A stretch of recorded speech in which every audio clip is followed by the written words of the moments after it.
Hi! ఈరోజు మనం cyber security అంటే ఏంటి, ఎథికల్ హ్యాకింగ్ అంటే ఏంటి అనేది తెలుసుకుందాం. ఫస్ట్ సైబర్ సెక్యూరిటీ అంటే ఏంటో తెలుసుకుందాం.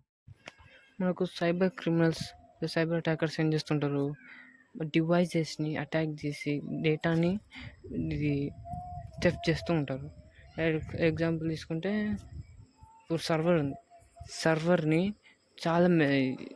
చాలా డేటా పంపించి దాన్ని లిమిట్ కంటే ఎక్కువ పంపించడం ద్వారా సర్వర్ డౌన్ అయిపోతుంది.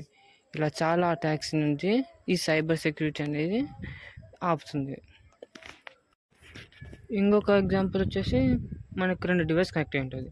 ఒక డివైస్ నుంచి ఇంకో డివైజెస్కి డేటా ఫ్లో అవుతుంది. ఈ పాత్ మధ్య సైబర్ అటాకర్ అనేవాడు ఒక డివైస్ నుంచి వచ్చే డేటాని వీడు కలెక్ట్ చేసుకొని ఆ డేటాని తీసుకుంటాడు. ఇట్లాంటివి అనేది సైబర్ అటాక్స్ అంటారు. ఈ సైబర్ అటాక్స్ని సైబర్ సెక్యూరిటీ ద్వారా మనం ఆపొచ్చు. ఎథికల్ హ్యాకింగ్ గురించి నెక్స్ట్ పార్ట్లో చూద్దాం. ఈ వీడియో కనుక మీకు నచ్చితే ఒక లైక్ చేసుకోండి. Thank you.